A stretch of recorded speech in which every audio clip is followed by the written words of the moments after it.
ሙሉ 7 ወይም 8 ሰዓት ተኝተው ሲነቁ አሁንም ከፍተኛ ድካም ይሰማዎታል። ጠዋት ከአልጋው ለመነሳት እየታገሉ ነው። ይህ ስሜት በጣም የሚያበሳጭ እንደሆነ እናውቃለን። ብዙዎቻችን ችግሩ ያለው በእንቅልፍ ሰዓታችን ማነስ ይመስለናል፣ ነገር ግን እውነታው ሌላ ነው። ዋናው ችግር የእንቅልፍዎ ርዝመት ላይ ሳይሆን ከመተኛትዎ ጥቂት ሰዓታት በፊት በሚያደርጓቸው ልማዶች ላይ ሊሆን ይችላል። ዛሬ ለምን በቂ ተኝተው ድካም እንደሚሰማዎት እና ይህንን እንዴት መቀየር እንደሚችሉ በዝርዝር እንመለከታለን። መንስኤውና ሳይንሳዊ ምክንያት ከመኝታ በፊት የምታደርጓቸው ጥቃቅን የሚመስሉ ነገሮች በእንቅልፍዎ ጥራት ላይ ትልቅ ተጽዕኖ አላቸው። አብዛኞቻችን ሳናውቀው ሰውነታችን ማረፍ በሚገባው ሰዓት አእምሮአችንን በማነቃቃት የእንቅልፍ ዑደታችንን እናበላሻለን። ስልክ መጎርጎር፣ ዘግይቶ ቡና መጠጣት ወይም እስከ መኝታ ሰዓት ድረስ ስለ ሥራ መጨነቅ ሜላቶኒን የተባለውን ተፈጥሯዊ የእንቅልፍ ሆርሞን ያውካሉ። ሜላቶኒን ሰውነታችን እንዲተኛ ትዕዛዝ የሚሰጥ ሆርሞን ነው። ይህ ሆርሞን ሲታወክ በተቃራኒው የጭንቀት ሆርሞኖች ይጨምራሉ። ይህም አእምሮአችን በንቃት ላይ እንዲቆይ በማድረግ ሰውነታችን የሚፈልገውን ጥልቅና አርኪ እንቅልፍ እንዳያገኝ ይከለክለዋል። አንደኛው ነጥብ የስክሪንና የብርሃን ቁጥጥር። መልካሙ ዜና ግን በጥቂት ቀላል ለውጦች ትልቅ ልዩነት ማምጣት ይቻላል። ከመተኛትዎ 30 እስከ 60 ደቂቃ በፊት የብርሃንና የስክሪን ንክኪን ይቀንሱ።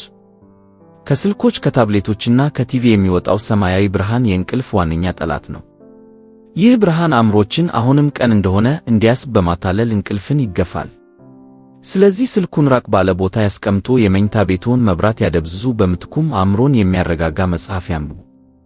ሁለተኛው ነጥብ የነርቭ ሥርዓትን ማረጋጋት።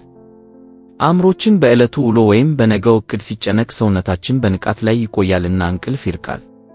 ይህን ለመቀነስ በጥልቀት መተንፈስን ይለማመዱ፣ ቀለል ያለ ስትሬቺንግ ያድርጉ ወይም የሚያስጨንቅዎትን ሐሳቦች በወረቀት ላይ ይጻፉ።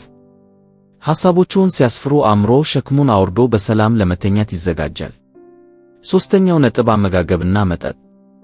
ምሽት ላይ ወደ ሰውነትዎ የሚገቡ ነገሮችን ያስተውሉ።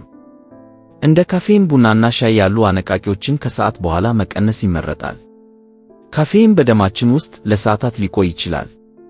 እንዲሁም ከመተኛትዎ በፊት ከባድና ቅባት ያላቸው ምግቦችን ያስወግዱ፣ ምክንያቱም የምግብ መፈጨት ሂደት እንቅልፍዎን ሊያቋርጥ ይችላል። ካስፈለገ ቀለል ያለ መክሰስ ወይም እንደ ካሞሜል ያሉ የእጽዋት ሻዮችን ይጠጡ። ለማጠቃለል ዛሬ ጥሩ እንቅልፍ እንዲወስዶ የስክሪን አጠቃቀምዎን ይቀንሱ፣ አእምሮውን ያረጋጉ እና አነቃቂ ነገሮችን ያስወግዱ። እነዚህን ልማዶች ዛሬ ምሽት ይጀምሩና ነገ ጠዋት የሚሰማዎትን የንቃት ስሜት ያስተውሉ።